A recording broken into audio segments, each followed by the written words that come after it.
Hi everyone, कैसे हैं friends आप सभी। आई होप आप सभी बहुत ही अच्छे होंगे, स्वस्थ होंगे। आज मैं बेहद स्वादिष्ट और गुणकारी चटनी की रेसिपी शेयर करने वाली हूँ। आज मैं जो रेसिपी शेयर करने वाली हूँ गुणकारी होने के साथ साथ बेहद स्वादिष्ट भी बनेगी। मरुआ की पत्तों की चटनी बनाने वाली हूँ। आयुर्वेद में ऐसी कई जड़ी बूटियां हैं जिनका इस्तेमाल हम शारीरिक समस्याओं को दूर करने के लिए करते हैं। इन्हीं में से एक है मरुआ। मरुआ का पौधा अधिकतर घरों में गमलों में उगाया जा सकता है। एक सुगंधित पौधा है। मरुआ अत्यंत गुणकारी और हानि रहित पौधा है। मरुआ को बहुत से नामों से जाना जाता है। मरुआ को मजोरम के नाम से भी जाना जाता है।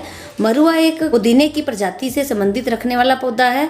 मरुआ के पत्तों और फूलों का इस्तेमाल दवाइयाँ बनाने में भी करते हैं और साथ में इसकी चटनी, सब्जी, कई रेसिपीज में भी इस्तेमाल किया जाता है। मरुआ के पत्तों में potassium, carbohydrate, dietary fibre, protein, vitamin C और कैल्शियम काफी मात्रा में होता है। इसी के साथ साथ मरुआ में आयरन, विटामिन B6 और मैग्नीशियम का भी अच्छा सोर्स है। मरुआ की पत्तियों के उपयोग कई तरह की स्वास्थ्य समस्याओं को दूर करने के लिए किया जाता है। सबसे पहले मैं आपको बता देती हूँ कि मरुआ के पत्ते बहुत ही फायदेमंद होते हैं और इसलिए काफी सुगंधित होते हैं। और साथ में मरुआ के पत्तों का सेवन करने से उम्र बढ़ने के लक्षणों में रुकावट आती है। मरुआ संक्रमण को भी रोकता है। मरुआ की चटनी का सेवन करने से पेट के इन्फेक्शन को कम कर सकते हैं। और मरुआ की पत्तियां अपच की समस्या को दूर करती है। मरुआ की पत्तियां सर्दी, जुकाम और खांसी की समस्या को दूर करती है। और मरुआ की पत्तियां सिरदर्द और माइग्रेन की समस्या में भी उपयोगी है। मरुआ की पत्ती में आयरन की प्रचुर मात्रा होती है, इसीलिए एनीमिया और खून की कमी को भी दूर कर सकता है। मरुआ के पत्तों से कई तरह की रेसिपीज आप बना सकते हैं। उन्हीं में से एक चटनी, चाय और सब्जी। और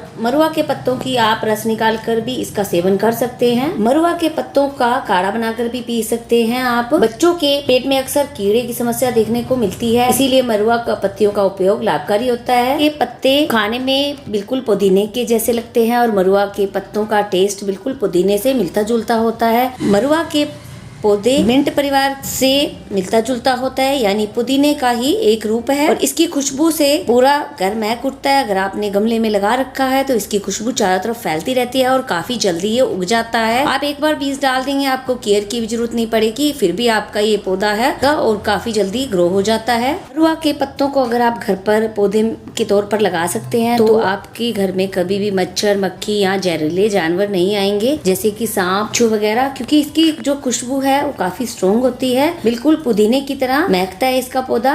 इसीलिए मैं आज इसकी चटनी बनाने की रेसिपी शेयर करने वाली हूँ। इसकी पत्तियां मैंने तोड़ ली है, मरुआ की तोड़ लेंगे और अच्छी तरह से धो लेंगे। आपको दिख रहे हैं ये मरुआ के बीज हैं और अगर आप इसे गमले में उगा देंगे तो ये बहुत ही जल्दी ग्रो हो जाते हैं। इसे केयर की भी जरूरत नहीं है। अगर आपने इसे बीज को डाल दिया और अपने आप ये उग जाते हैं। और जिस क्वांटिटी में आपको चटनी बनानी है आप उसकी पत्तियों का इस्तेमाल कर सकते हैं। तो मैंने पत्तियां तोड़ ली है और धो भी ली है। सारी पत्तियां धोकर अलग कर लेंगे और फिर इससे चटनी बनाएंगे। मरुआ के पत्तों की चटनी आप नॉर्मल सी जैसे आप चटनी बनाते हैं सेम उसी तरीके से चटनी बनाएंगे। तो इसके लिए मरुआ के पत्ते मैंने धो लिए हैं और साफ कर लिए हैं। और साथ में मैं ले रही हूँ हरा धनिया, टमाटर, प्याज और छोटा सा अदरक का टुकड़ा और साथ में हरी मिर्च 2-3 और इन्हीं के साथ में मरुआ के पत्तों को साथ में पीस लेंगे। प्याज, टमाटर, हरी मिर्च, अदरक, धनिया को मैंने धो लिया था। फिर इसे कट कर लेंगे।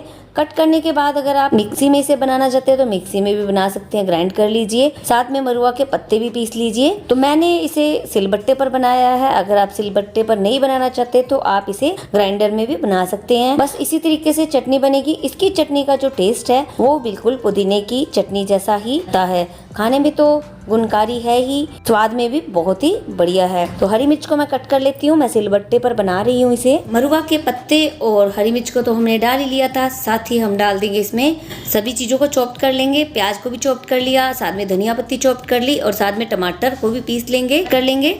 सभी को कट कर लेंगे। अदरक को भी कट कर लिया, प्याज, टमाटर और सभी को कट करके इसमें डाल देंगे। साथ में डाल देंगे नमक और मिर्च टेस्ट अकॉर्डिंग। आधा चम्मच नमक डाला है, आधी चम्मच रेड चिली पाउडर यानी लाल मिर्च का पाउडर। इनको सभी को एक साथ पीस लेंगे। तो सिलबट्टे पर पीसी हुई चटनी का जो स्वाद है वो बहुत ही बढ़िया लगता है। तो इसे सभी को हम अच्छी तरह से पीस लेंगे। और पीसने के बाद मैं आपको दिखा देती हूँ इसका जो कलर है कैसा आया है। तो ये देखिए इतनी बढ़िया चटनी बनी है। खाने में तो टेस्टी है ही और गुणों से भी भरी हुई है। इतनी स्वादिष्ट और गुणकारी चटनी को अगर आप एक बार खा लेंगे तो इसका स्वाद आप भूल नहीं पाएंगे। इसके जो बेनिफिट्स हैं वो तो मैंने आपको बता ही दिए हैं। बहुत ही गुणकारी चटनी है। इसका सेवन आपको जरूर करना चाहिए। अगर आपको आज की रेसिपी पसंद आए तो लाइक शेयर सब्सक्राइब, चैनल पर न्यू है तो बेल आइकन को प्रेस कर दीजिए ताकि आने वाली वीडियो की नोटिफिकेशन आपको इसी तरह से मिलती रहे। और इतनी प्यारी सी टेस्टी सी रेसिपी के लिए लाइक शेयर सब्सक्राइब करना बनता है। अब इजाजत दीजिए, फिर मिलेंगे एक और इंटरेस्टिंग सी टेस्टी सी रेसिपी के साथ। तब तक के लिए bye, take care, thanks for watching.